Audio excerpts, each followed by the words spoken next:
Еще раз здравствуйте. Тема моего сегодняшнего семинара – это мое учение в области политики, технологии политической партии «Друг», прогнозное управление. В данной теме я показываю, каким образом члены политической партии «Друг», применяя технологии прогнозного управления, заниматься политическими задачами для реализации программных решений партии, съездов и, вообще говоря, выполнять все задачи, которые изложены в виде 10 заповедей и являются, по сути, программами вечного развития.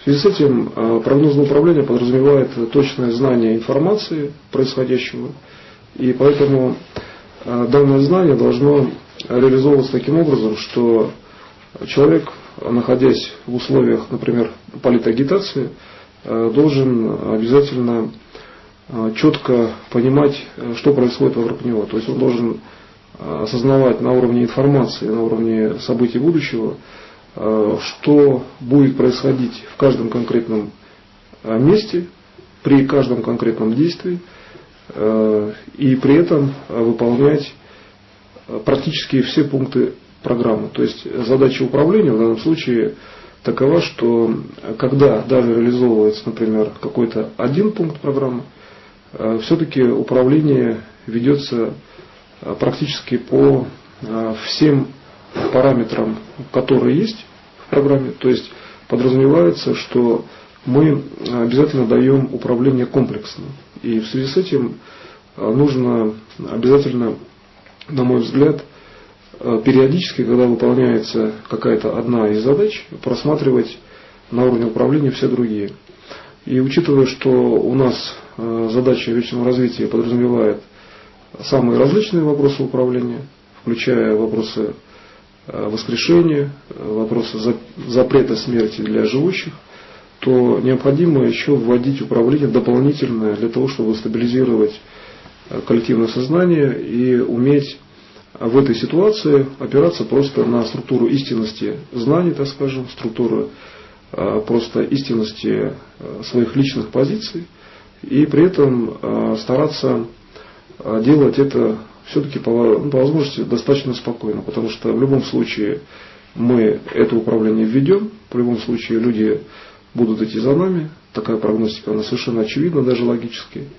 И поэтому работать нужно, я считаю, достаточно спокойно, там какие бы условия ни складывались, например, вокруг.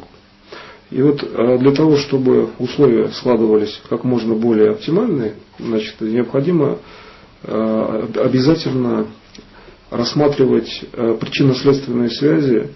В первую очередь, все-таки это информационный уровень, то есть умение увидеть конкретную информацию. И здесь самое важное, что необходимо, это обучение каждого члена партии «Друг» таким же технологиям. То есть умение передать очень быстро технологию, практически, в общем-то, часто, которая считается неизвестной, то есть умение видеть будущее события пока что, может быть, не широко известно людям. И в связи с этим необходимо стабилизировать восприятие, опять же, показывая на каких-то, например, примерах, более-менее таких простых, сравнительно простых или сравнительных примерах. В каждом случае это может быть совершенно различная позиция, различный подход в представлении информации. Тем не менее, уровень объяснения, уровень некой агитации за то, чтобы человек мог прогнозировать и вообще это делал, необходимо проводить. Поэтому в целях агитации следует использовать следующий уровень управления. Так как данный курс предназначен практически для любого члена партии в будущем, который будет агитировать и вести за собой людей, то задача такова, что вот именно для задачи, например, всеобщего спасения требуются часто какие-то специальные возможности. Например, для того, чтобы действовать спокойно и уверенно, часто нужно знать прогностику до уровня каких-то очевидных моментов. Чтобы вот эту очевидность, в кавычках или без, так скажем, лучше без кавычек, значит, реализовать, хотя можно и в кавычках, да, то есть можно работать как бы умозрительно, тогда воспринимается только информация, но человек не проверяет, но он убежден. Да? Это, можно сказать, не соответствует, может быть, факторам проверки, зато человек знает на уровне информации подтверждение своим действиям. Это своя внутренняя детекция каждого человека, который опознает реальность. Но вообще говоря, в стандартных условиях, да, стандартизированных, так скажем, любой человек попадает в ситуацию, когда он должен доказывать то, что он делает, это визуализируется многими людьми. Ну, например, там, излечение от возможно неизлечимой болезни, да, в ортодоксальной медицине имеется в виду, или же прогностика, которая подтверждается, например, и так далее. Поэтому в связи с этим необходимо объяснять таким образом, чтобы было понятно, для чего человек это делает. И вот здесь опять же имеет значение пропаганда именно программных пунктов. Например, там вечное развитие подразумевает определенные структуры управления. Особенно в области политики необходимы совершенно четкие постулаты, совершенно четкие позиции, объяснения. И исходя из этого, задача управления – это умение вывести в пределах программного управления свою личную деятельность. И одновременно понимать, что работа в структуре политического управления – это работа защищенная, потому что политика подразумевает выражение свободных созидательных интересов, они могут быть самые различные. Например, вечная жизнь, воскрешение, в данном случае по программе партии «Друг». Это и есть программное управление, и в связи с этим любая критика – это уже политическое действие. И поэтому здесь надо понимать, что в связи с тем, что политика спасения тоже имеет право быть, не только политика неких общих фраз, да, о гуманности, а и политика конкретных действий, вполне возможно, как программное действие. Я считаю, что здесь нужно в каждом конкретном случае описывать технологию действий в качестве привлечения следующих членов партии, как работать по каждому конкретному пункту. Например, мы говорим, что нужно обязательно фактически распределять до 10% прироста ВВП сразу же с 2008 года, с того момента, как я президент России. И получается, что мы должны это сделать совершенно реально, быстро, конкретно. Да? К этому нужно готовиться, к этому нужно готовить людей, работать с аппаратом чиновников, которые, естественно, или не знают, или, вообще говоря, не подразумевают, что такое возможно коллегиальное или коллективное использование материальных благ страны, так скажем. Поэтому получается, что здесь управление должно сводиться к тому, что нужно знать и видеть реакцию чиновника. Если речь идет о выводе ядерного оружия, здесь, значит, нужно уметь объяснять позитивные характеристики, почему именно, например, на орбиту. Потому что именно на орбите точно невозможно вернуть оружие назад, например, и оно там безопасно, ну и так далее. То есть нужно находить именно такие специальные характеристики, и каждый член партии может даже составить некий такой уровень подструктурный под каждый пункт программы, как он будет объяснять. Будут какие-то типовые рекомендации, но они совершенно не жесткие, можно варьировать рекомендации. Поэтому основная задача – это уметь выбрать в каждом конкретном месте конкретные системы управления и что человек должен сделать с учетом неких, так скажем, обстоятельств. Да? То есть возможная критика в прессе, возможное противодействие со стороны олигархических зарубежных, как правило, структур и так далее. И в связи с этим здесь нужно просто четко понимать, какая вообще линия работает. И при отработке этой линии управления против, да, например, члена партии, или же, если это есть некое препятствие, нужно находить еще внутренний мотив какого-либо иного лица, то есть для чего это лицо некое делает, например, противодействие. Да, это может быть любое лицо, юридическое, физическое, страна некая и так далее. Поэтому в каждом конкретном случае, кроме скажем, управления по физическому уровню, потому что есть управление по физическому уровню, знать, что где произойдет, нужно еще видеть, что стоит за физическим уровнем. В связи с этим методология следующая. Это определение позиций управления, прежде всего, где, например, положение физического тела и, вообще говоря, контактность на уровне частных задач – это уже будет следственный вариант. А первый уровень управления – это распознать благоприятную информацию, ввести благоприятную информацию над уровнем событий, так скажем, событийного поля управленца. Для этого делается конкретное управление, связанное с тем, что первый элемент – это над головой, над просто физическим уровнем человека, примерно там на расстоянии 20 сантиметров, рассматривается, так скажем, точка свечения, назовем это уровнем управления, значит, по событиям человека, и в этот уровень вводится сначала уровень позитивный, получается для управленца. То есть человек вводит для себя самого сначала позитивный план управления. А уже потом начинается распознание информации. То есть фактически мы должны привести управленца к тому, что распознавание информации всегда будет максимально положительным.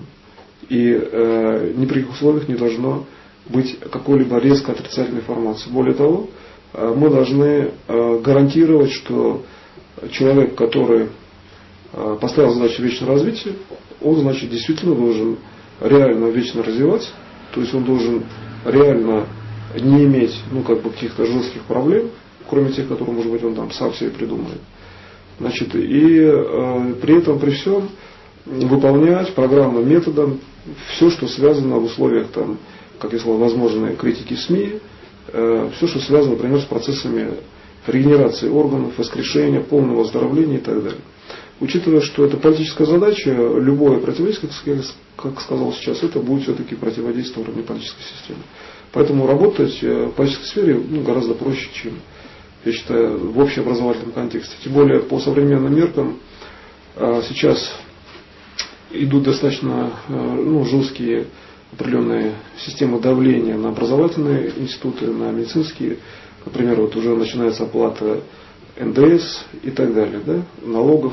Поэтому получается, что я думаю, что самая такая прогрессивная и быстрая сфера управления в этой области — это все-таки политическая сфера, тем более она дает управление властью. И исходя из задач этого управления, над этой сферой выше строится еще одна сферка, сантиметра на 2-3. Значит, это уже сфера конкретных событий. При этом человек должен видеть эту сферу над головой, да, получается, но при этом нужно видеть чуть дальше образа, можно сказать, человека. Кстати, вот можно делать управление событиями, не рассматривая свой собственный образ, а просто работая над уровнем человека. Хотя проще там работать с собой, так скажем. И дальше, так как управление коллегиальное, все управляющие системы для членов партии вдруг, они распространяются на всех людей, то есть любой человек, который хочет заниматься управлением, может это делать. Просто в данном случае то, что сейчас, я говорю, в виде политсеминара фактически, это касается выполнения программы, а программа все-таки политическая у нас.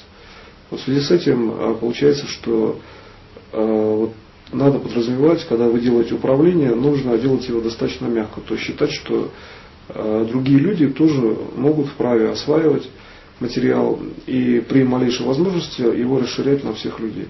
Поэтому верхняя сфера чуть выше, это область более, так скажем, такого обобщенного управления, где другие люди видят, что они также могут воспользоваться, в общем-то, можно так сказать, системным уровнем любой политической системы, если они работают в этой системе. То есть это даже в политике есть уровень универсальности. Политическое знание обладает свойством передачи общесоздательных задач, так скажем.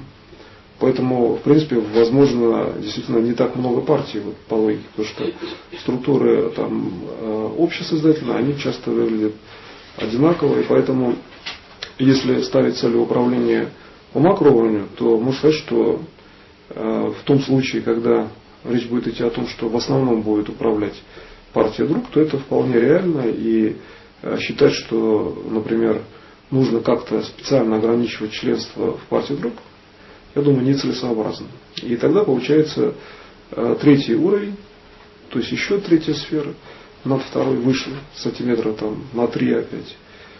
Там стоит уровень всеобщности. Да? Вот есть например, такой уровень в программе «Добровольное распространение учения Григория Гробового» можно вывести на уровень всеобщности знаний и работать уже на уровне, так скажем, самом высоком, где идет прямой контакт с Богом, то есть Бог, делая управление, показывает, каким образом человеку в конкретной ситуации поступить. Вот мы обрисовали образ, да, человека в целом, так скажем, который имеет как бы 3 уровня, 3 сферы управления. Теперь он может делать первый уровень по распознанию ситуации. То есть забор ситуации, то есть информации о будущем, должен начинаться лучше всего на уровне, так скажем, средней горизонтальной такой системы, примерно с уровня соответствующего там, левому колену, то есть как бы ниже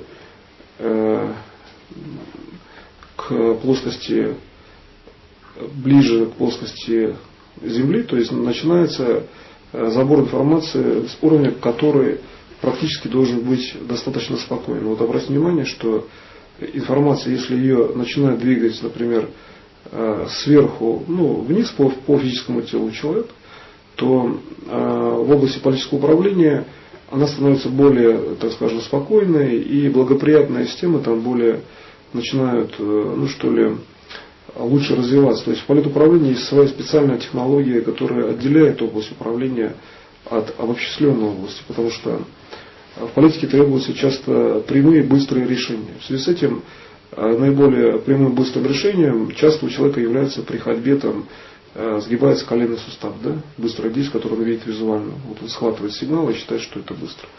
То есть, и поэтому получается, что мы берем наиболее быструю позитивную информацию. Она связана с физическим уровнем человека. Человек делает шаг, он сгибает, например, ногу, и получается, что мы имеем связь с физическим уровнем и информационным будущего действия. В политике уровень управления должен быть опережающим. Поэтому следующее действие, это, например, сгибается правый коленный сустав, человек идет вперед. Да? То есть управление, которое напоминает движение вперед человека. Следовательно, забор информации ведется перед образом движущегося человека, например, самого управленца. Но не суть важно, я как сказал, можно использовать образ любого человека, обобщенный образ. И снимается забор информации где-то в сантиметре от движущегося человека на уровне коленного сустава и начинает медленно подниматься вверх. Если информация отрицательная, возможно, да, то есть она обладает неким свойством негативизма, возможно, человек еще ее не распознал, тогда от уровня пупка человека, так скажем, есть пупочный уровень, так назовем, да, уровень первичного контакта, так скажем, с организмом матери, то есть уровень, который обобщенно, можно сказать, уровень первичного плана даже до рождения, есть такой еще уровень. До зачатия, то есть самый начальный уровень, где в постановочной части Бог ставит перед человеком задачу. То есть именно, так скажем, первичный, насколько это возможно более ранее. Так сказать, человек каждый находится самостоятельно. С этого уровня начинается движение по коррекции информации, возможно, негативной.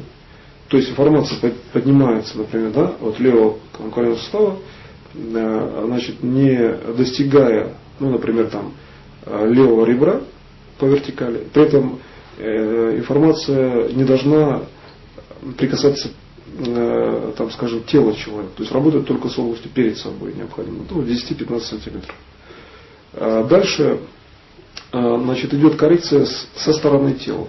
То есть корректируется информация, то есть как делать коррекцию. Например, информация по свойствам, она воспринимается как информация, которая, так скажем, еще пока не созрела для того, чтобы ее визуализировать. По каким-то свойствам она не удовлетворяет качественно человека. То есть она может быть либо слишком резко быстро подниматься, значит ее кто-то проталкивает на уровень доступа в сознание, либо она обладает свойством некого биения, то есть форма изменена, то есть, например, сферка белая, но некий темненький участок существует. Это может не понравиться. То есть признаки, как я сказал, следующие.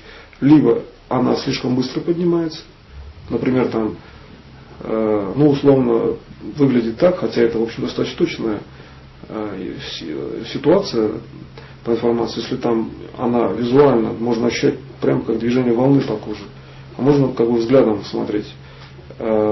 Поднимается вверх, например, больше, чем где-то примерно в секунду, там, сантиметра 3, скажем, да?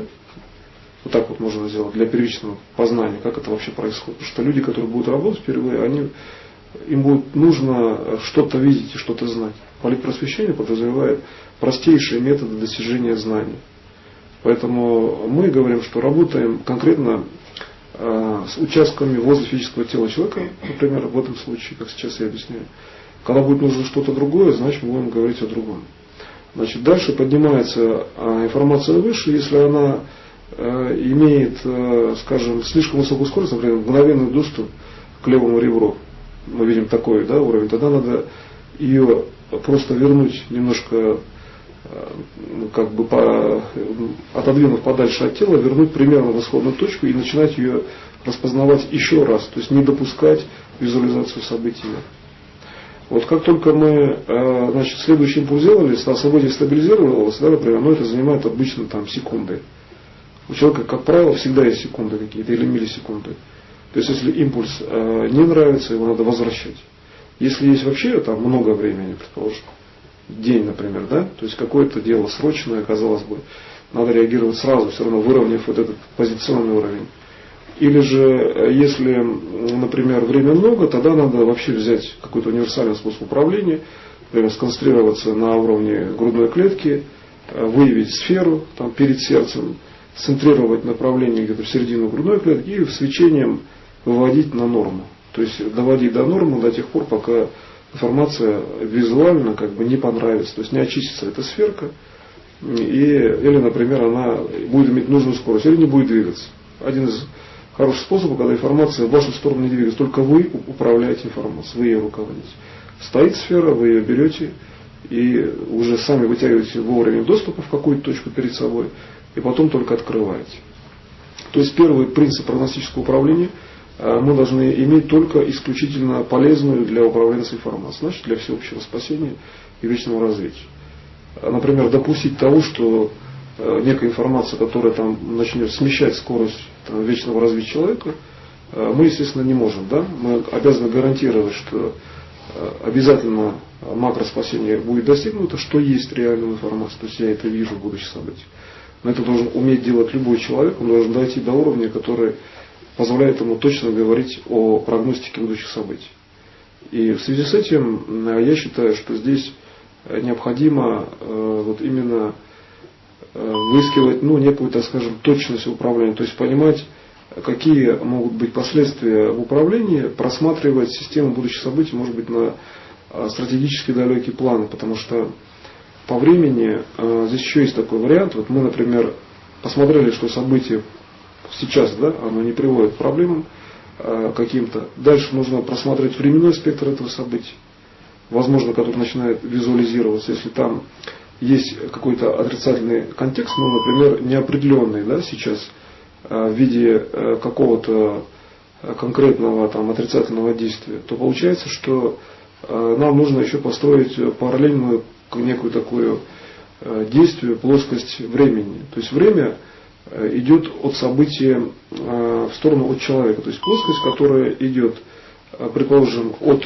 там, ноги человека туда, в сторону движения, да, значит, в сторону будущего, то получается, нам нужно время представить в виде плоскости.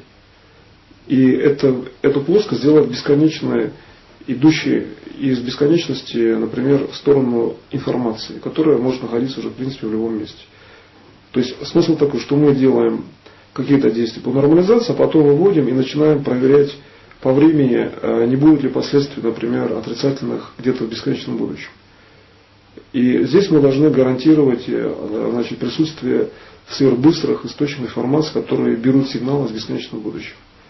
Вот смысл этого, что источник, говорящий о будущем, он идет сверху вниз с очень большой скоростью, но информацию берет ту, которая перед вами, то есть с вашего будущего. Будущее лучше рассматривать перед собой в управлении. Как только вы определили, что сигнал светлый, то есть можно оптически определять, то есть сигнал, идущий сверху, попадающий в уровень сферы управления, он светлый, значит это стабилизированная информация, которая, возможно, отрицательная. Да? А следующая могла быть отрицательной с точки зрения логики, например, событий. Дальше возле уже этой сферы вы строите некий такой как бы сфероидальный экранчик, значит, где вогнутость идет в сторону от вас, то есть получается вы смотрите на внутреннюю поверхность этого экранчика, как бы, ну, условно можно смотреть откуда угодно, просто знать, что там происходит. И начинаете уже тогда обозревать события вокруг себя. То есть перед тем, как перейти к обозреву событий, так скажем, нужно, естественно, сначала выровнять информацию, например, возле физического тела человека, выровнять информацию по притоку всех информативных констант, всего того, что возле человека появляется на уровне информации вообще. То есть просмотреть, что вообще у человека может быть, например, там, на следующий день, там, на следующий миллион лет и так далее, куда угодно, лишь бы видеть, что устойчивость как бы, управления она достигнута за счет того, что вы контролируете как бы, ближнюю область информации. То есть надо обязательно научить управленцев контролировать область, которая ближе находится. То есть, например, то, что я сказал, можно прям расписать в виде алгоритма и показать, что вот мы пришли к уровню, который требует контроля на бесконечную величину. И вот здесь уже начинается гармоничная фаза развития. С точки зрения бесконечной величины, всегда информацию отрицательного плана можно выровнять. То есть всегда есть время, всегда есть возможность. И если уж можно выравнивать там за какие-то миллисекунды, предположим, то, естественно, можно выравнивать, если есть больше, чем там, минуту, например, у человека, или там, несколько часов. Тогда получается, что формально, если человек вот перед сном делает управление регулярно на следующий день, то точно на следующий день, если он там не поленился, у него должно быть максимально благоприятно. На самом деле, у технолога, который будет постоянно, как правило, всегда благоприятно. Ну, в рамках его собственных позиций, что есть благоприятно. Да? Вообще, что дело в том, что есть определенная норма, которая совершенно понятна и очевидна. Это хорошее, например, здоровье, там, нормальные события, выполнение там, задач, да, например. Вот отслеживание каких-то простых параметров позволяет строить прогнозы на следующий день. То есть получается, что для того, чтобы в текущем времени посмотреть на позицию в какой-то точке управления будущего времени, нужно просмотреть чуть дальше, хотя бы на день, на месяц, например, и следственные сигналы, которые идут из этого времени, оптимизировать таким образом, чтобы, например, там, для члена партии друг, хотя, как я сказал, это управление относится к любому другому человеку, но тогда он, в принципе, должен как-то быть сторонником задач, которые изложены в программе партии. И здесь вот получается, что это уже имеет значение, что мы работаем все-таки по задачам и по целям, которые являются целями, изложенными в программах. И поэтому, раз в программе партии вдруг эти цели изложены конкретно в виде там, конкретных областей информации, то они выявляются и возникает платформа для решения. И в связи с тем, что это все-таки политуправление и там требуется решение, как я сказал, совершенно конкретное, то и области управления, они тоже совершенно конкретные. То есть это, в общем-то, по сути, опять же, достаточно, ну, можно сказать, небольшая, что ли, вот в плане информативности область. То есть вот здесь все явления мира, да? Есть какие-то фрагменты информации, связанные там, например, с различными элементами мира. Это просто часть информации получается. Она совершенно конкретна. И работать нужно именно в этой системе информации. Кстати, тогда получается работать гораздо проще. Как я сказал, это юридическое обоснование и так далее. Поэтому надо выявить этот участок информации, фактически просто приподняв управление чуть выше. То есть, если раньше мы говорили о том, что значит, сигнал, который идет от, например, уровня физического тела и приостанавливает отрицательную часть, он, выровняв, например, сигнал, возможно, отрицательный, выводить выше как-то. Дальше мы уже начинаем управлять, исходя опять из позиционных задач, значит, именно программных, например, на уровне ребра человека, самое вот нижнее ребро, да, которое возникает. И дальше уже начинается управление по конкретизации и детализации.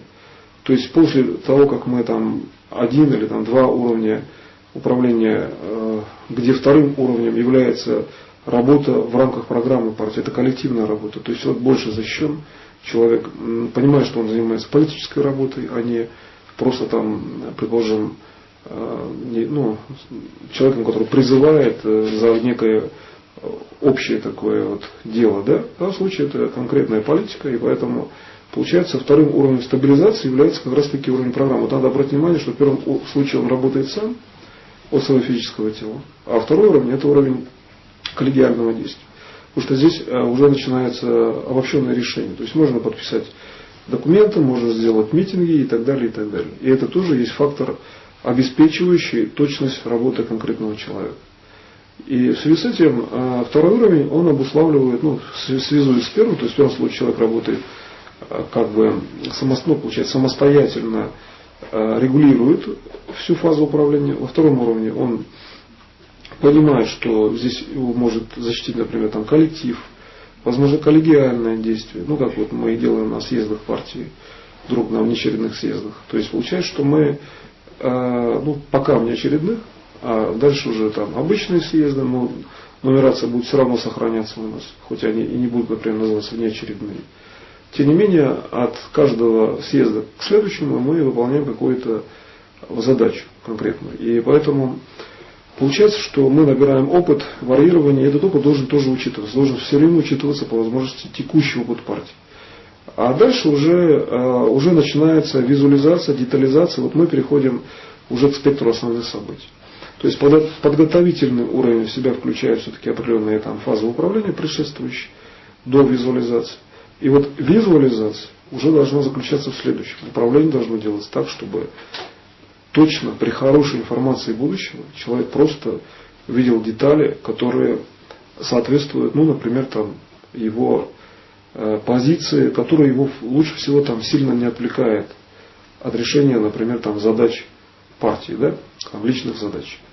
Тоже связано в случае там, с партией, хотя у нас задачи такие, что это просто задачи из жизни человека, по сути, вечной жизни причем. Поэтому получается, что он должен отслеживать здесь все-таки события, которые уже находятся в позитивном плане будущего. И это уже область выше, это область уровня, там, например, там, на уровне шеи, там, подбородка человека. То есть мы поднялись на уровень такого спокойного контроля. Когда человек смотрит, он контролирует какое-то поле. Надо стараться положить волю управления прямо на поле просмотра на физическое зрение. Посмотрел человек, управление может чуть-чуть смещаться, но не смещается далеко, скажем.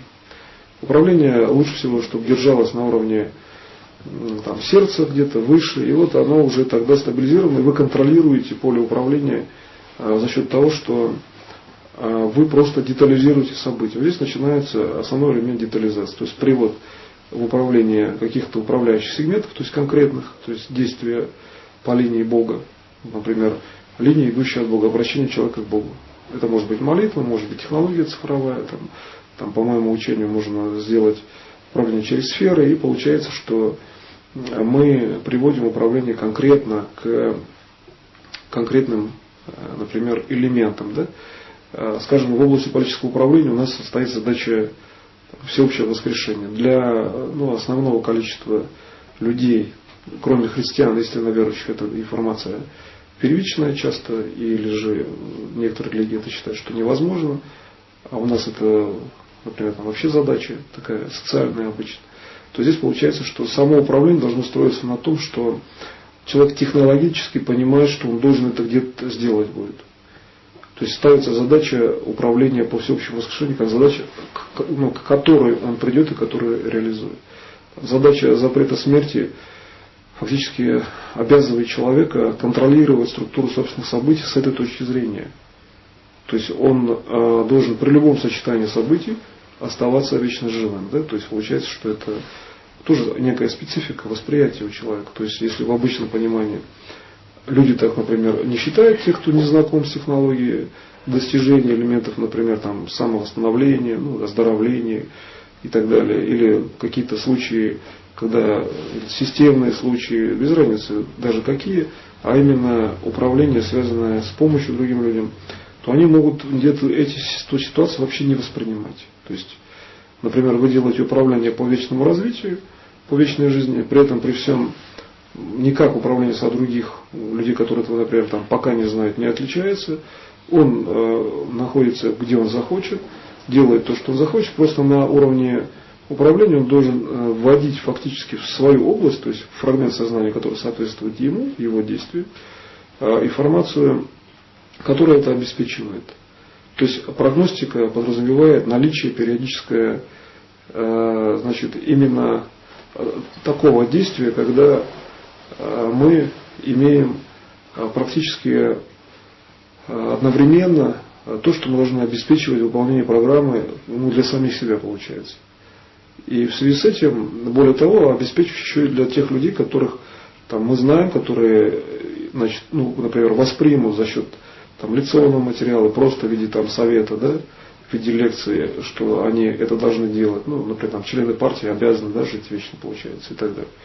Исходя из этого, они должны контролировать ситуацию до уровня решений, не считая, что это какая-то долгая задача, что этому надо учиться и надо куда-то там отложить до времени, например, там, обучения этому процессу. Но дело в том, что понятие вечной жизни подразумевает, что как только член партии начал работать, он не должен теперь умирать. Все.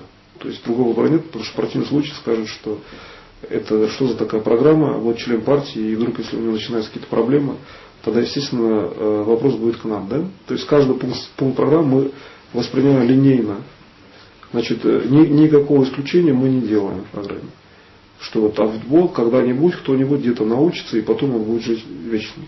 Или там, например, 100 человек или миллион научилось, они вечно живущие, там типа, там, ну, скажем так, все особо, они уже не развиваются, или, как говорится, там море по колено, они спокойно живут. Ну, может быть, они будут ходить там по воде, но вопрос в том, что дело же не в чудесах, не в проявлениях каких-то специальных возможностей. Дело в том, что мы должны быть уверены, что другой человек это умеет делать. Может, он себе там тихо живет где-нибудь, ну, скажем, в селе, да, а при этом он это умеет делать.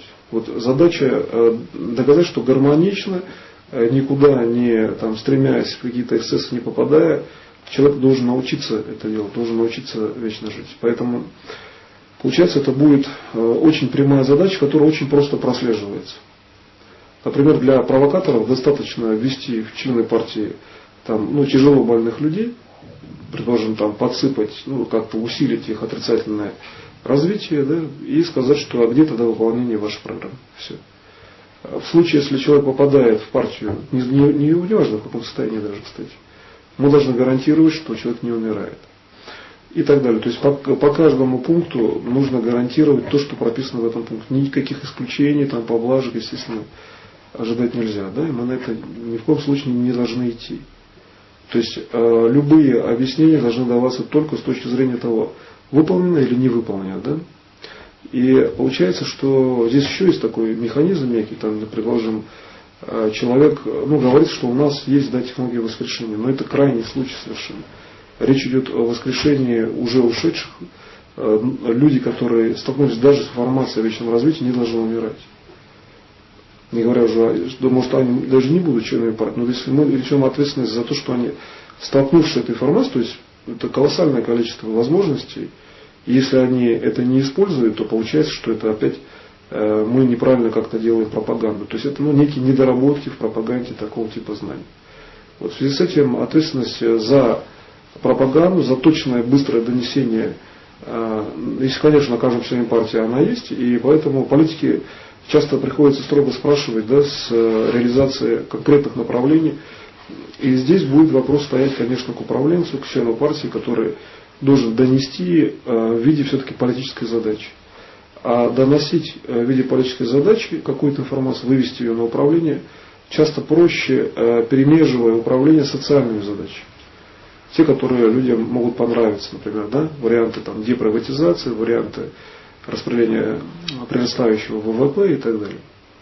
И исходя из этого, нужно уметь сочетать, как я сказал, управление во всех аспектах. Тогда вот, так как, ну, политика, как говорится, политикой, да, то вывод на именно частную жизнь человека, здесь уже происходит следующий уровень, он уже уровень там, бесконечного будущего, где элемент частной жизни реализовывает управление через политическую структуру для достижения своих, например, частных задач вечного развития. Вот мы перешли опять к частному уровню человека. Да?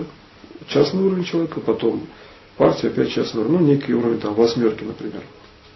Дальше мы должны эту восьмерку распространять из вертикального уровня в горизонтальный, но ее физически не кладя в горизонтальный уровень, так скажем. То есть должна расти другая фаза вот этого бесконечного развития, которая основана на коллегиальном знании людей и на возможности передать информацию. Значит, следующий шаг в прогностике – это умение видеть, как вы передаете информацию другим.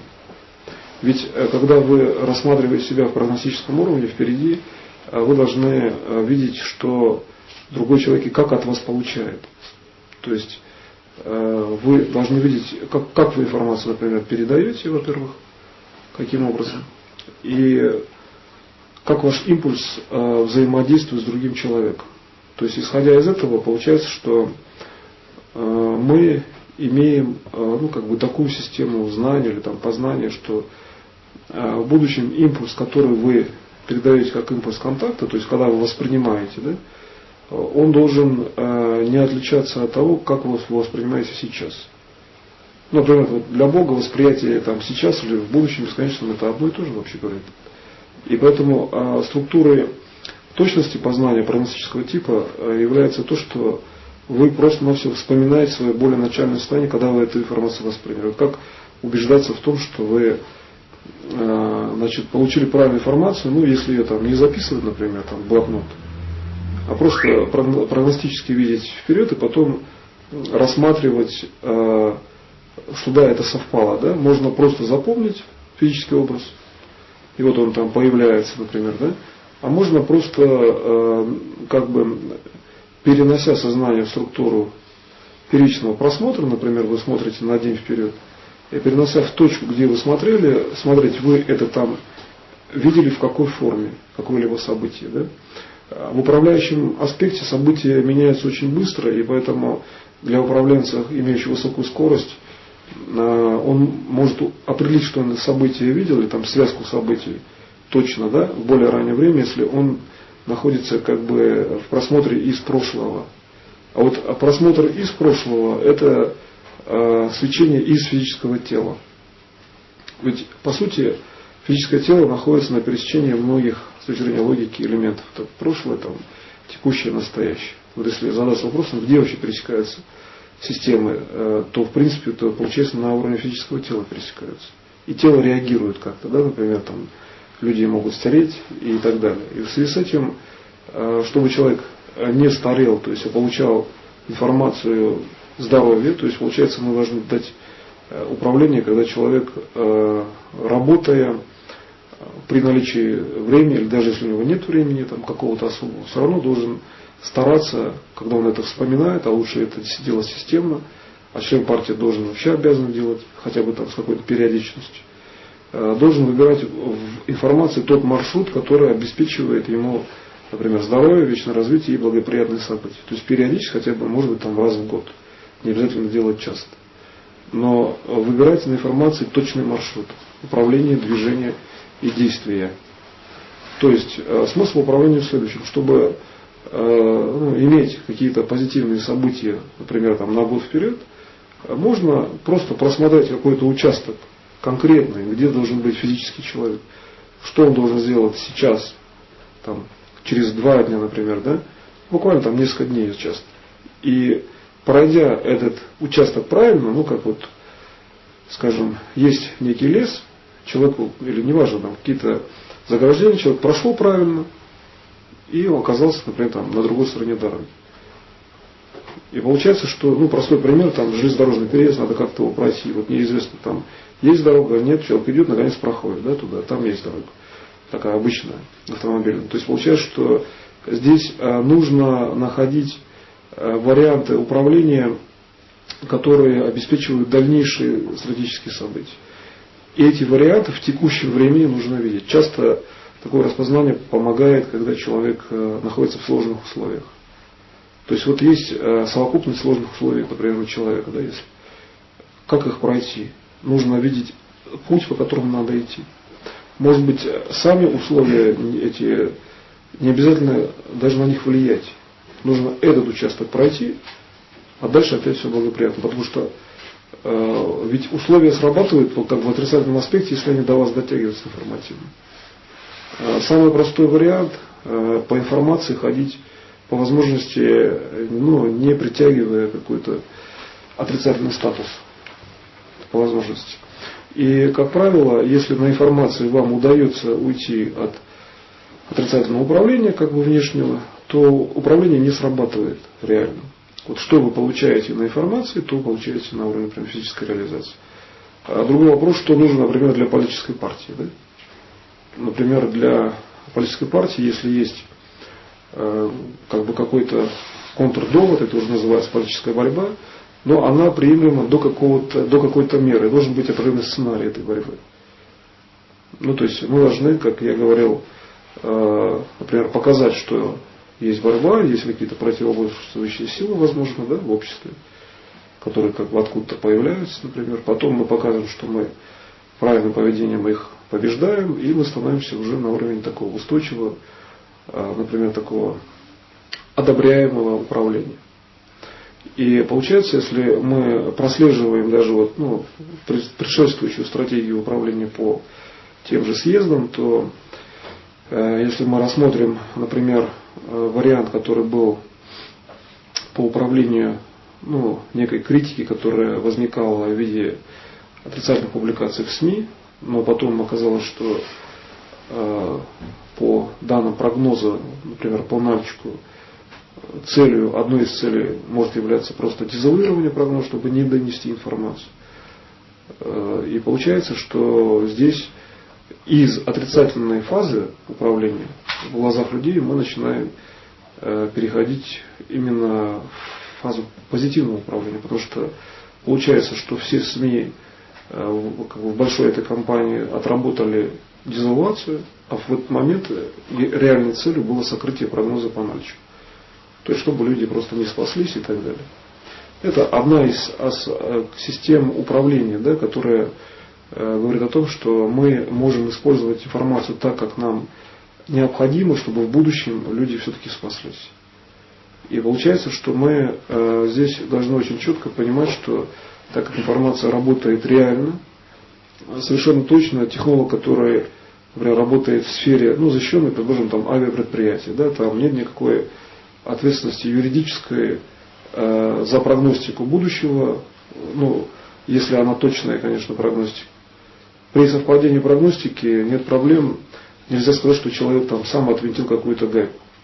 То есть получается, что здесь нет юридической ответственности за дефект. В социальных системах могут сказать, что человек, например, является сообщником, если он точно скажет информацию. И вот здесь надо уметь варьировать между точностью, например, у меня в авиационной системе 100% подтверждения конкретно по названиям агрегатов.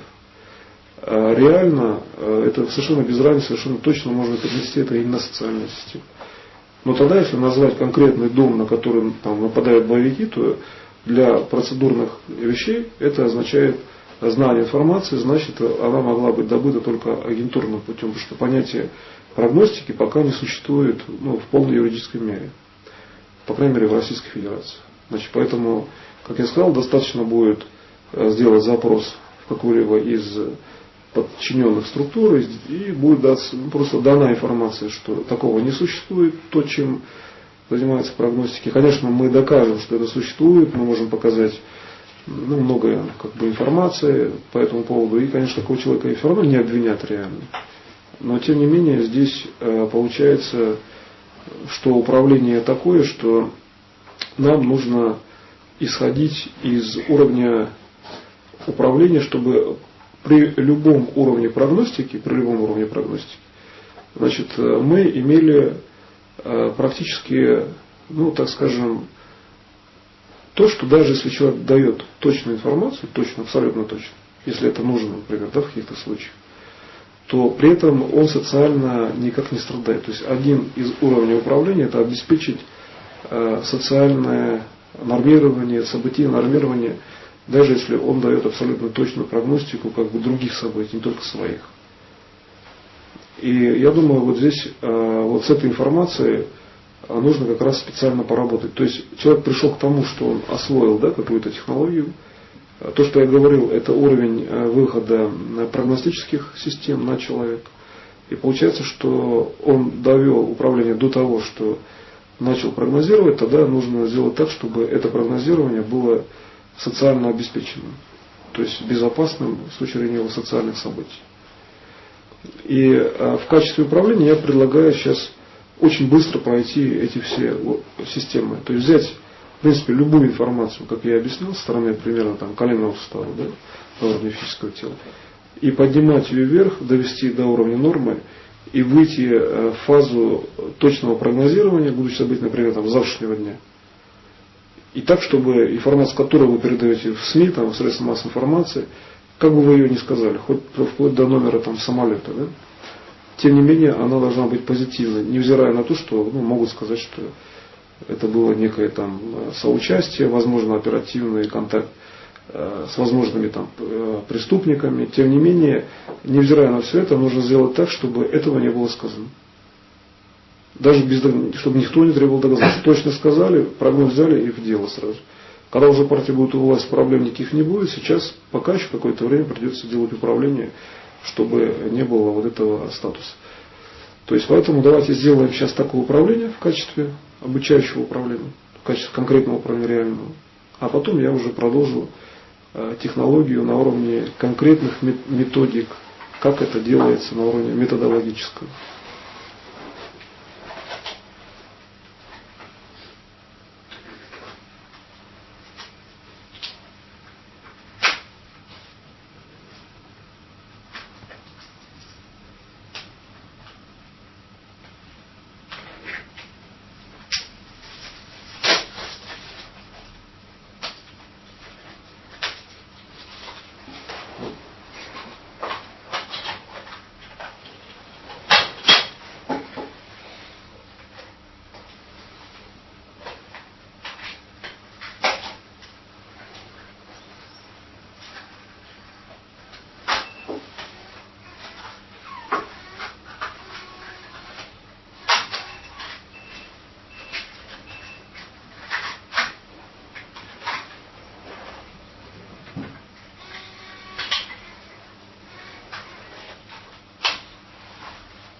Методологически, то есть конкретно применяя методы управления, уже которые простые, понятные и общедоступны, необходимо видеть, что предшествующую картину, которую можно расписать в виде доступа к методологической основе, то есть к конкретному прямому действию, эту картину лучше вкратце сообщить.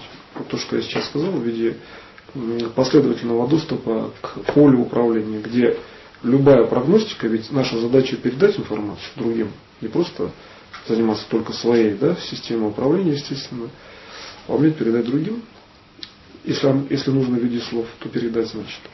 То и поэтому здесь вот методологически нужно подготовить поле, когда прерывное сочетание событий, переданная информация, благоприятно как для тех, кому передали, так и для самого значит, управленца, там, члена партии, который каким-то образом посмотрел будущее события, ну, например, по методологии, которую сейчас я дам, и при этом он правильно распорядился ситуацией.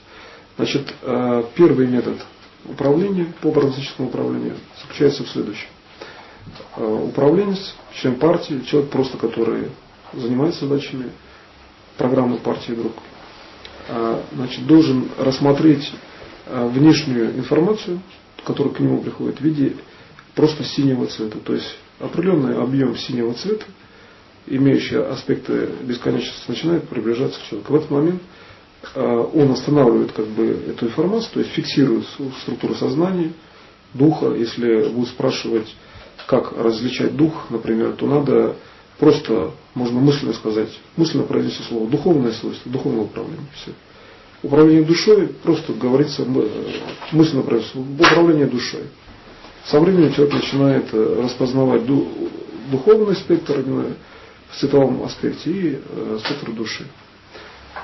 Потом именно духовным уровнем мы останавливаем вот этот синий цвет и начинаем рассматривать будущие события, которые приближаются к человеку. В первую очередь это его личные будущие события. То есть возле человека с левой стороны рассматривается уровень, который соответствует ближайшему текущему времени, в том времени, когда он находится. Например, мы смотрим завтрашний день, там 12 часов, да, тогда визуально смотрим на физическое тело человека, находящееся в том времени, синий горизонт при этом находится дальше.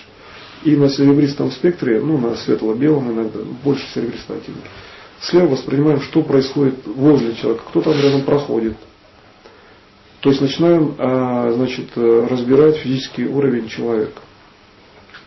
Дальше, так как нам нужна прогностика, например, на день, да, или там на сутки, на месяц, самый оптимальный вариант, периодически посматривать вокруг себя на какое-то время, то нужно определить вектор, идущий из будущего, что он устойчив. Вот вы находитесь там в завтрашнем дне, а как насчет месяца вперед? То есть насколько устойчива ваша позиция здесь? Потому что если сигнал, идущий из будущего, проецируем в левую часть, как правило, возле тела человека, это выглядит в виде неких сигнальных таких огней, похоже на вариант северного сияния, но только в серебристом цвете. Но именно подтекст такой, что там многослойный свет возле человека. И вот с этого света нужно черпать событийную часть. События отражаются в одну фазу. Например, у Бога события происходят везде. Что событие возле Бога, что вдали, для него уже одно событие, в общем-то. И получается, мы можем видеть события многоуровневые, то есть многофазное пространство порождает одно событие. И тогда мы можем уже с правой стороны визуализировать физический уровень.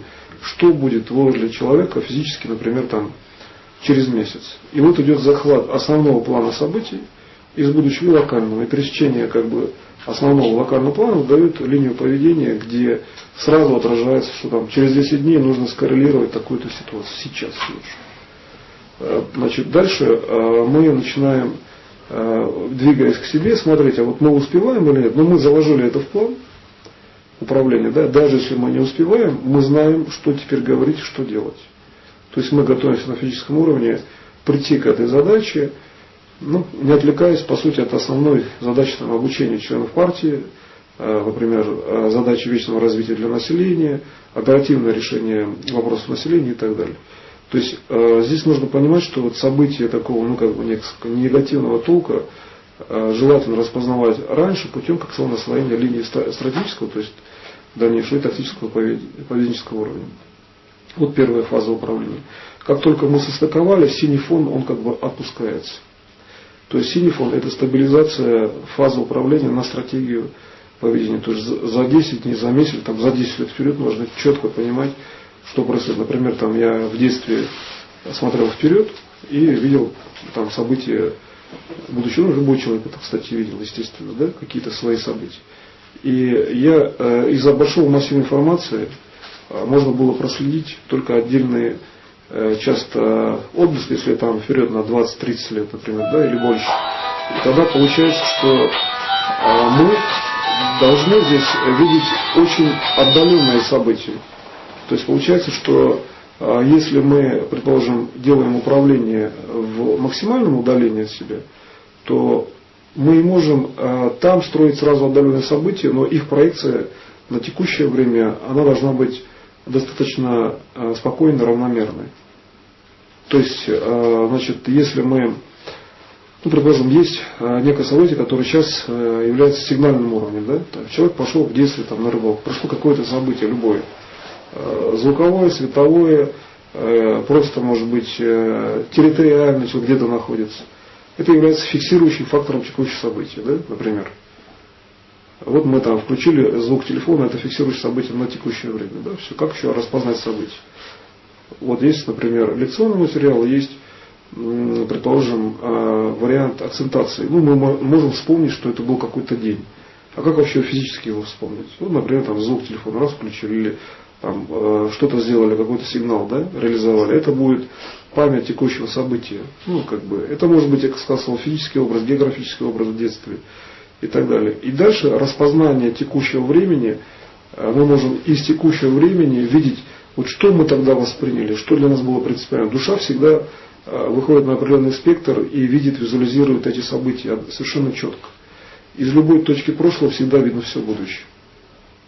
Если мы видим только один фрагмент, например, из будущего, да, направляя структуру в детство, то есть мы вспоминаем какой-то благоприятный участок детства, и тогда понятно, что все будет прекрасно, то есть заведомо понятно. Можно найти такие участки у человека, который не обязательно детство. Есть такие участки, что заведомо понятно, что вся дальнейшая перспектива будет совершенно благоприятна. Вот человек находится в совершенно спокойном положении периодически. Может, он всегда находится в спокойном положении. Ну, например, всегда у человека есть некие участки нормы. Да? Тогда, если мы вибрационный план понимаем, что там все нормально, значит в будущем точно все нормально. Какие бы события ни происходили, очевидно все нормально. Нам нужно добиваться стопроцентной уверенности, что у человека все будет нормально, даже если ему кажется что-то сложное. И вот этот уровень, если у него нет практики, например, там, преодоления чего-то, мы же не требуем человека там как-то преодолевать. То есть я считаю, что не нужны никакие там страдания, нужна просто вечная жизнь. То есть человек не должен идти на страдания, должен технологически идти к вечной жизни. Тот, кто пришел сложным путем, там, ну тогда он понимает, что он там преодолевал и так далее. Да? Но а как те люди, которые только вот они родились, они начинают путь познания проходить, им вообще нельзя иметь лучше всего каких-то сложных проблем, там, которые бы повлияли на то, что они применьшат скорость развития. То есть им нужно создавать те условия, которые гарантируют благоприятность. Как человек там изучил таблицу умножения, он все время может ее рассказать, он может четко понимать, что это жесткая система. И вот здесь вот получается, что мы должны гарантировать именно такой путь познания, и фиксация на каких-то, ну скажем, акцепторных таких фиксирующих точках должна быть совершенно очевидна. И вот следующий метод управления – это использование совершенно очевидных точек предшествующего управления, предшествующих событий, так скажем. И, например, вот как у Бога, Он как создавал мир? Он же создал сначала одну точку благоприятную, там, да, всеобщего счастливого развития, а дальше детализация приводит все время к этому. То есть первичная точка создания, благоприятной фазы, все время развивается от нее. То есть все благоприятное находится на жестких связях с ранее благоприятными системами. Они могут быть разные. Благоприятно в понимании человека это разная, в общем-то, конечно, совершенно позиция, но тем не менее там есть один общий корень. Для человека приемлема эта позиция. И вот уровень приемлемости в данном случае выдвигается как логическая фаза управления. То есть человек должен тогда мысленно сказать, да, что он управляет сознанием. То есть человек говорит, там, я управляю сознанием в данном случае. То есть в первом случае это дух работал со структурой внешнего контура бесконечно, да, уровнем синего фона. А второй метод это управление сознанием. И здесь получается, что в управлении сознанием существует следующий уровень контроля ситуации. В этом методе необходимо показывать, что существует управление прошлыми событиями, текущими событиями и будущими событиями.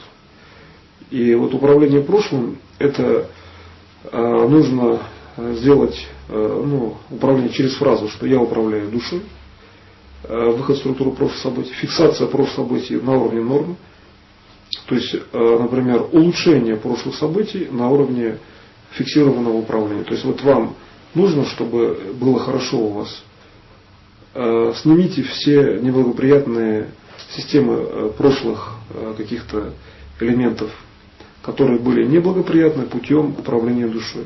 В текущем уровне нужно делать управление духом и душой. То есть человек мысленно произносит просто фразу, что я управляю духом и душой. А в будущем времени он должен так научиться видеть или там просто говорить, что управляет он сознанием, духом и душой. И вот обратите внимание, количественное присутствие души выше, да, в управлении.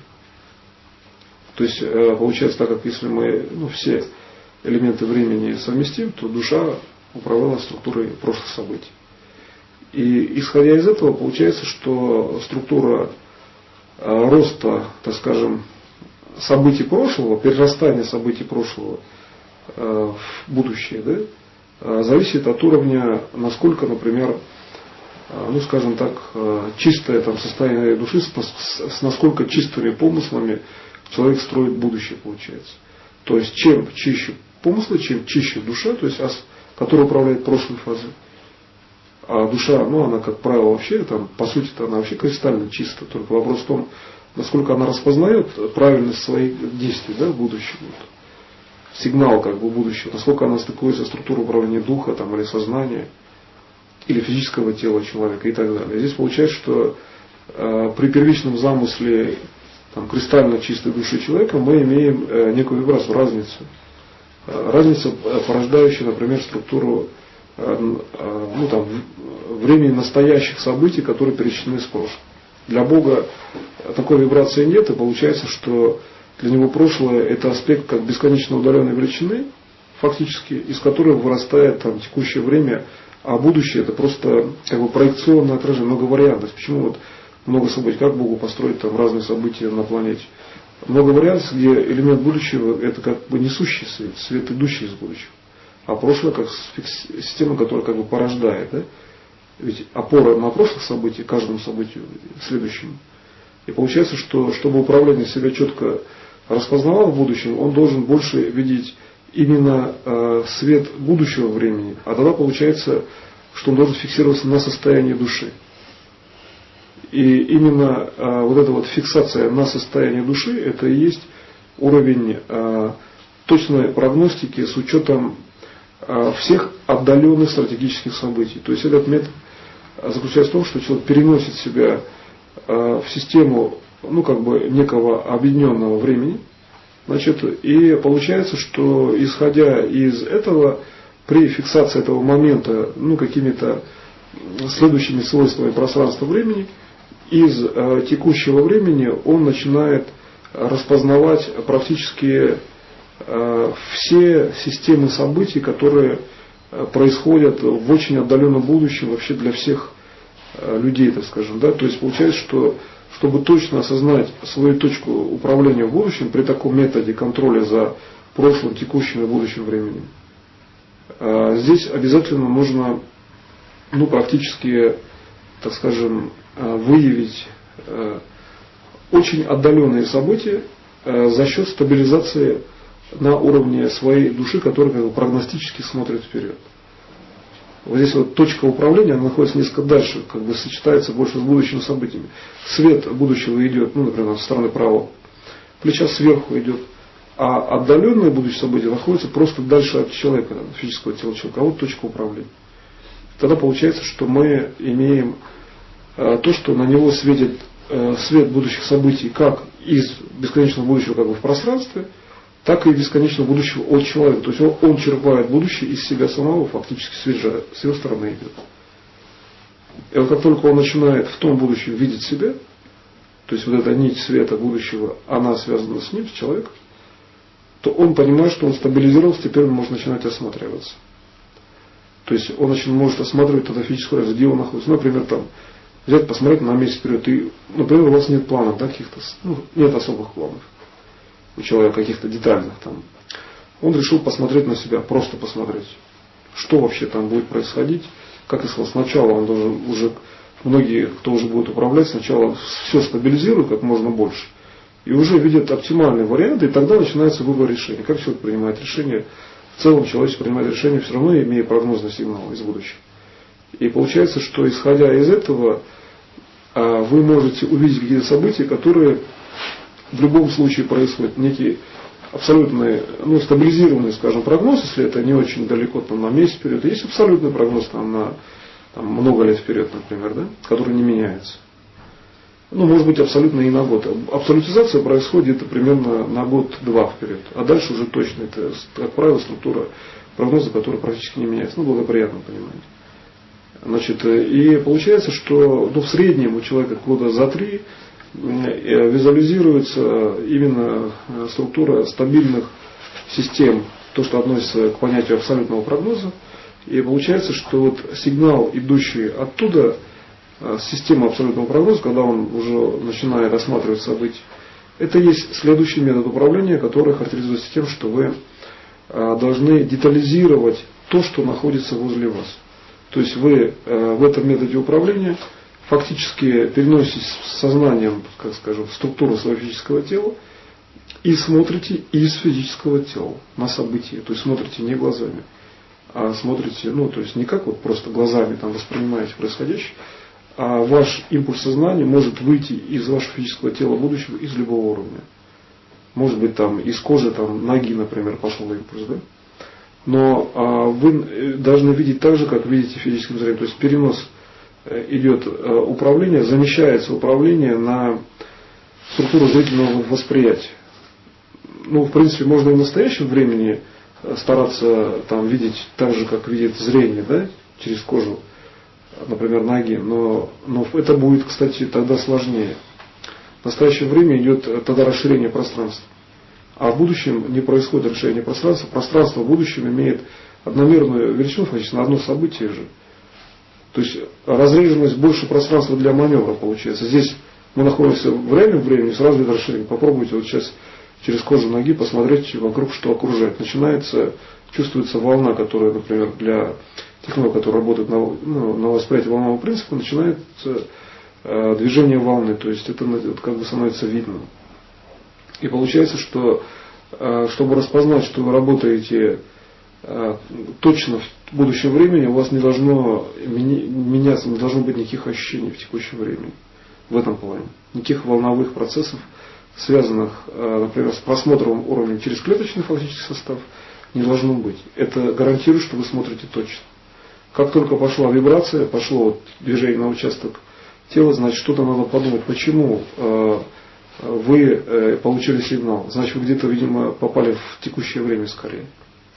То есть умение держать управление в будущем, в реальном будущем, это специальная задача, которая характеризуется нормой состояния, отсутствием волновых вибрационных колебаний в текущее время, если вы работаете с задачей будущего. Кстати, это гарантирует абсолютную безопасность при работе там, с АЭС. Смотрите, хоть в любой атом там, в реакторе, но смотрите в будущем сегменте и все. И когда вы, исходя из того, что многовариантное будущее, то вот самый простой вариант, например, когда я начинал диагностировать схемы там, АЭС, то вот перепрыгивание буквально на секунду вперед гарантирует абсолютное отсутствие доступа, то есть никаких температурных реакций, ничего не передается. То есть, и так, в принципе, можно и в реальное время, но да, идет нагрузочная часть. То есть текущее время, то есть, как бы сказать, информация текущего времени начинает прогибаться, да, то есть мы вынуждены занимать место какое-то. А работа в будущем это очень удобная работа, там не надо ничего увеличивать, потому что мы работаем в одном фрагменте информации, а реальные события, такие, например, человек находится в библиотеке, работает с реактором, да, по карте, а при этом в будущем мы можем работать со 100 реакторами, пространство бесконечно, а событийная линия одна. И получается, что мы не затрагиваем свою событийную линию, мы же просто нам достаточно работать впереди и все.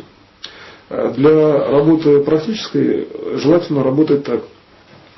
Конкретно можно, например, работать, как воспринимается будущее, например, кожей человека. Там, рассмотреть структуру на мизинец правой руки при работе с ним в будущем времени, как он воспринимает пространство. Пространство становится более как бы широким, и нагрузочная часть, она становится, кстати, меньше. То есть даже работа с тканью, но в будущем времени дает другой уже аспект как бы расширения волны. Наоборот, нет колебаний, идет расширение. Поэтому этот метод заключается в том, что вы работаете в будущем, находясь в текущем времени в том числе. Это тоже один из аспектов этого метода управления. И исходя из этого вы начинаете видеть структуру своих там, собственных событий, которые управляются в одном из вариантов пространства-времени. А дальше вы этот вариант просто как бы держите в память и при случае раз его как бы фиксируете, да, вставляете в модель управления. То есть это очень удобно, вы делаете несколько поведенческих систем, их отрабатываете и держите их как бы про запас часто, если не успеваете сделать сейчас. Вот вам нужно сделать там какой-то там телефонный звонок, да, вам некогда. Вы проработали эту информацию, зафиксировали там, например, передачу информации, скажем, там, связанную с макроспасением, но у вас есть время, вы потом помните, и когда вы уже делаете звонок, вы уже отработали, вам не надо заново прорабатывать. То есть эта ситуация связана с тем, что вы Отработав одну часть, дальше вы ее просто опознаете и включаете в управление, и все. Стыкуете с физическим действием, если это нужно, ну, то есть если нужно вообще физическое действие. И так далее. То есть это относится также и к системе оздоровления. То есть просматриваете систему управления перед собой, далеко перед собой, и дальше ставите системы, например, нормирования, ну, каких-то ситуаций. Может быть, вы устали, или вам просто на информацию видите, что вот здесь конкретно нужно добавить управление. Добавили, а дальше, когда уже это происходит, просто берете и привлекаете управление к себе. То есть, если нужно. Тогда получается, что вы можете систему оздоровления как бы включать и отрабатывать заранее. А дальше просто вы приходите к этому событию, но тогда где-то вы, получается, сами себе помогаете. Кстати, тогда самому себе можно помочь, ну, достаточно большое количество раз, если и так же, как и любому другому человеку. Просто надо по времени наращивать все время один и тот же сегмент управления. Все зависит от количества времени, и если это вам проще как бы реагировать на свою информацию. Если другой человек, значит, он должен вас точно понимать, да, по возможности.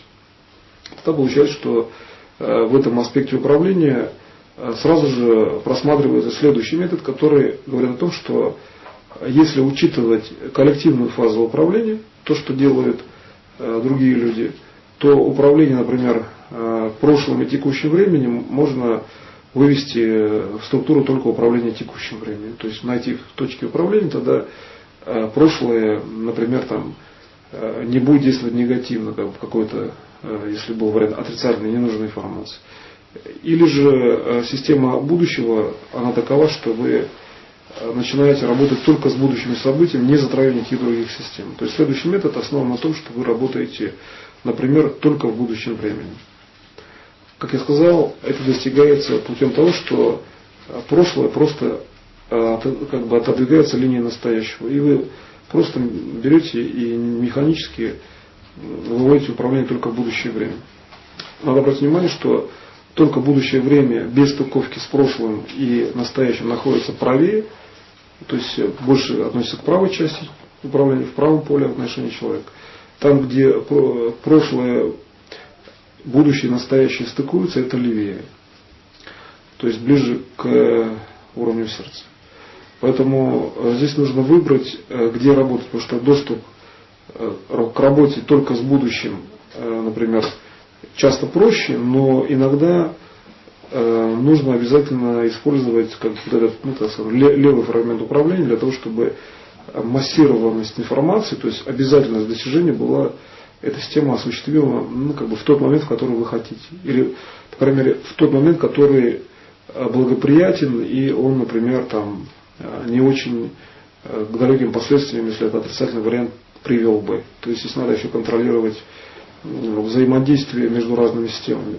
Но если сравнить там такую систему, например, казалось бы, самый простой вариант, что если человек находится где-то в спокойном месте, и вот у него такие благоприятные, спокойные события как бы жизни, да, он, если там особо не выделяется, и, например, там активно не занимается каких-то процессов макроуправления. На самом деле точка нахождения на Земле, вот в этом случае, видно, что никакого особого значения имеет. Самое оптимальное место для человека, в общем-то даже самое, получается, безопасное, самое такое удобное во многом, это как раз таки управление по макроспособностям, именно активное управление в обществе.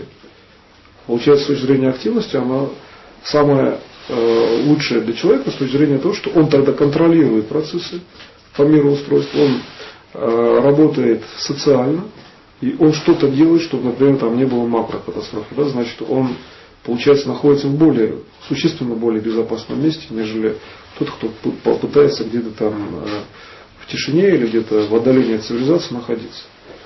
Потому что тогда в этом случае процессы неконтролируемые, и реально он, этот человек, если такой вот, например, есть кто пытается отдаляться, он на самом деле имеет еще большую нагрузку событийно, как бы неструктурного плана. То есть он, получается, что не совсем точно реагирует, что ли, на первичную задачу, которая именно от Бога дана, именно, например, вечно развит для всех. Это социально часто популярный путь. И получается, что для членов партии важно показывать, что желание где-то там переждать какое-то время, оно на самом деле не функционально. И нельзя сказать, что оно будет у них тише или там лучше, потому что здесь, по сути, человек получается, столкнуться с информацией макроспасения, и что это может делать в коллективной среде, то есть научить людей других. Если это не делает, то он внутренние задачи все-таки, по сути, все-таки не решает. Он их начинает пропускать, на него начинается давление событийной системы внешней, и нельзя сказать, что ему легче. По сути, ему часто гораздо тяжелее. И поэтому получается, что активное управление, это не значит, что это тяжело обязательно. Часто это, наоборот, наиболее легкая позиция для человека. Потому что он находится в статусе гармонии, ему спокойно, он искренне считает, что надо помочь, а так и есть. И тогда, получается, никакие там какие-то отрицательные, что ли, мотивы его радикально не затрагивают. То есть он выполняет одну свою конкретную линию, и ему удается это выполнять гораздо проще. Поэтому здесь вот этот метод управления по прогностическим уровням базируется на том, что надо понимать, что в мире нет там тихих, спокойных или там каких-то громких участков. Есть только задача, которая выполняется точно, да, наиболее активно, или там не выполняется активно. То есть в любом случае человек выполняет свою задачу, поэтому с точки зрения агитации члены партии, он говорит, да, даже если он где-то на периферии, он все равно выполняет задачу макроспасения, но если он знает, что такие знания есть, но их не использует, все-таки мы считаем, что это сложнее. Даже если он не знает, что такие знания есть, ему все равно сложнее. Потому что он тогда должен их где-то распознать и как-то стремиться именно к реализации уже вечного развития. То есть получается, что вот этот уровень просмотра, когда человек видит вечность, то есть он видит, что существует вечное развитие, есть какой-то вечный мир, у него все равно есть какие-то догадки, что это существует. И поэтому он какие-то фрагменты обязательно имеет. Ведь началом рождения человека, по сути, является вечность его понимания. У человека взял родился, он откуда вообще родился? Какая платформа является основой? Понятно, Бог создал человека. С точки зрения именно событий человека, основой является вечность именно. То есть человек, который произошел из структуры вечности, как он может, например, не знать, что существует вечное развитие? Он сам из вечности вышел, по сути-то. И поэтому получается, что вот эта вот структура управления на событийном понимании, опять надо говорить, что да, скажут, конечно, вот Бог создал, все понятно, люди там родили человека, но опять же, до его рождения была вечность, и он начал развиваться из вечности. И здесь получается, что здесь какие-то простые факты объяснения, в этой системе огромной информации каждому дается свое уникальное значение. У Бога нет там людей каких-то более развитых, менее развитых, кто-то что-то меньше сделал или больше, все совершенно равны перед Богом. Получается, что у каждого человека, вообще говоря, однозначная нагрузка, если там перевести на удельную плоскость энергии или там просто на какие-то килограммы, каждый что-то одинаковое количество, так скажем, килограммов этих, да, задач. И нельзя сказать, что у одного они больше или там сложнее. И получается, что вот этот вариант управления, он говорит о том, что да, каждый человек действительно может реально спасти весь мир, если захочет, например, какую-то позицию хотя бы идеологическую встать, что он этим готов заниматься. Во-вторых, он уже спасает, но не знает часто.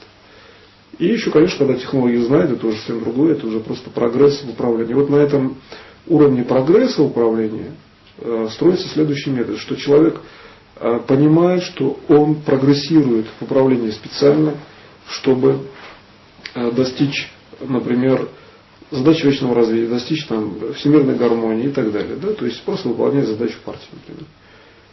И вот тогда уровень управления следующий, что человек смотрит на события перед собой. То есть, как я сказал, человек, который знает, что он хочет и что он делает. И вот этот фронт событий, такой, значит, иногда синий такой, темно-плотный синий цвет, переходящий в светло-синий, идет по событийной линии перед человеком, и в точке концентрации, как я сказал, стратегической и тактических областей, он просто смотрит на свои события через структуру следующую. То есть он рассматривает, как проходит управление возле него, то есть его собственная волна. Значит, и при этом, при всем, он должен абсолютно четко рассматривать три позиции тогда. Линия прошлых событий, текущих событий и еще линия будущих событий. Но линия будущих находится справа в этом случае. То есть три линии, которые сходятся к человеку. Ну, это часто описывается как некий такой народный прием, да, выбор, куда идти. Хотя заведомо ясно, лучше идти в будущее. То есть направо, да, в сторону. Значит, и получается, что исходя из этого, вот как бы, ну, так, если богатырь приходит и стоит на дороге, например, да, то там получается, что самый простой вариант пользоваться сразу событиями будущего, то есть это быстрее, как бы прагматичнее, практичнее, и получается, что здесь нужно сделать следующее как бы техническое, технологическое движение, что рассмотреть в событиях будущего сразу позитивный аспект для себя, то есть выявить векторность, то есть некий свет, через который вы должны получить следующее. Не вы там идете в первом элементе, а вы просто привлекаете структуру будущего к себе, позитивную структуру. Взяли вот из этой дороги, там вытащили полотно, которое вам удобнее, благоприятнее. И тогда уже вы начинаете отодвигать структуру прошлого и текущего времени в будущем. То есть это выглядит, кстати, совершенно так конкретно. Выделяется фрагмент света как полоска, наиболее благоприятно. Вы опознаете по частоте этой полосы. Даже не важны сами события. Работаете как экран просто. Потом он берет и отодвигает события вот в той точке, где вы находитесь, отрицательно некий, или там пласт, который вам не нужен, да, вот вы едете там в пробках каких-то автомобилей, потом вы берете, отодвигаете, там пробка разряжается. Или приехали куда-то, успели туда-то, и вот можно пользоваться, весь день себе ставить на таком управлении, все время выбирая позицию управления, делая правую часть центральной. То есть дальше вы уже все время работаете в будущем, привыкаете. И вы из-за того, что вы работаете в будущем, поле управления перед вами все время открыто до какого-то времени. То есть вы точно знаете, что уж точно там в ближайшее время никаких проблем не будет. То есть вот привыкает работать в будущем. И тогда вот именно осмысление, когда уже человек привык работать в будущем, осмысление, детализация, как видеть события, значит, здесь уже получается в следующем, что человек должен представить, что он находится просто сам, да, его же собственное физическое тело, и рассматривать так, как он смотрит просто зрением. Но тогда вот нужно сделать элемент выдвижения правостороннего элемента, чтобы он был центральным, то есть передвигая стрелка Т, как бы если по часовой стрелке назад. Значит, примерно на полчаса, скажем так. И дальше получается, что если как циферблат представить, примерно так и есть, как полчаса примерно выглядит назад. И дальше уже мы начинаем двигаться именно в управлении таким образом, что мы здесь совершенно четко должны видеть, что будущее обладает свойством следующим, что благоприятно будущее, оно статично и не существует некого ускорения, да, вы сами определяете структуру. Если где-то идет некое затягивание, посмотрите, кто затягивает и куда. То есть вот это вот очень важно. И дальше начинаете управлять с точки зрения фиксирующих объектов, видя себя в будущем. То есть видеть себя в будущем, это значит решить для себя основные вопросы. Это часто нагрузочно для человека, у него и так много всяких проблем. А он еще должен там что-то раздвинуть, там как-то определить. Поэтому, как правило, нужно просмотреть, что наиболее необходимо сейчас, и затратить ресурс на то, что наиболее необходимо. То есть работа с будущим желательно всегда только по уровню необходимости. Лишний раз можно, конечно, посмотреть, рассмотреть структуру управления, но в принципе, если и так все благоприятно, если вы там, например, сделали управление в каком-то аспекте будущего, лучше идите дальше. По возможности не останавливайте управление лишний раз, там, структуру прошлого не переходите. То есть работайте все время больше информации будущего. Вот таким образом вы для идущего, так скажем, прагматично идущего, уже знающего, куда наведет человека, вы рассмотрели такую систему управления, больше, как я сказал, со смещением координатной системы. И уже дальше начинается аспект управления через структуру уже как-то, скажем, профессионально ориентированную. Да? То есть вы начинаете смотреть, в какую область управления нужно добавить управление, где добавить управление, кого вы учите. И здесь уже как бы в профессионально ориентированной области практически, так скажем, варианты управления они совершенно различны. Здесь уже нужно смотреть, что это. Если это экономический статус, нужно экономиста вывести. Значит, проблем нет. Да? Вы вводите информации экономического плана управления. Если это, например, там управление по здравоохранению, то это, соответственно, специальные универсальные технологии приема. Вот в коротком уровне, который я сейчас сказал, желательно показать, что управление, которое мы даем, основывается на конкретных методах. Есть предшествующие очень простые системы подготовительные, которые именно для выполнения задач партии служат. То есть Это управление, которое сейчас сказал, это конкретно для выполнения задач партии. Любое другое управление, оно может вообще принципиально отличаться. Можно смотреть будущее, но оно будет выглядеть технологически не таким подходом. Поэтому то, что сейчас сказал, это выполнение задач партии, именно вечное развитие и так далее. Вечная жизнь. Поэтому здесь получается, что здесь тоже важно это всем рассказывать, что это управление для этого. А дальше будет уже идти детализация, дальше будет идти методологичность по конкретному плану или по уровню там, обобщенного, среднего управления и так далее. Так что для первичного вводного курса, я считаю, это вполне достаточно показать эту часть, методологически выписав на схеме конкретные методы, чтобы люди применяли, и ваши вопросы будут в пропаганде, например, в быстром достижении практического управления решены. Я считаю, желательно еще бланки давать, чтобы заполняли графы будущего, как совпадают события. Вот на этом все. Спасибо за внимание. На текущее время этого достаточно.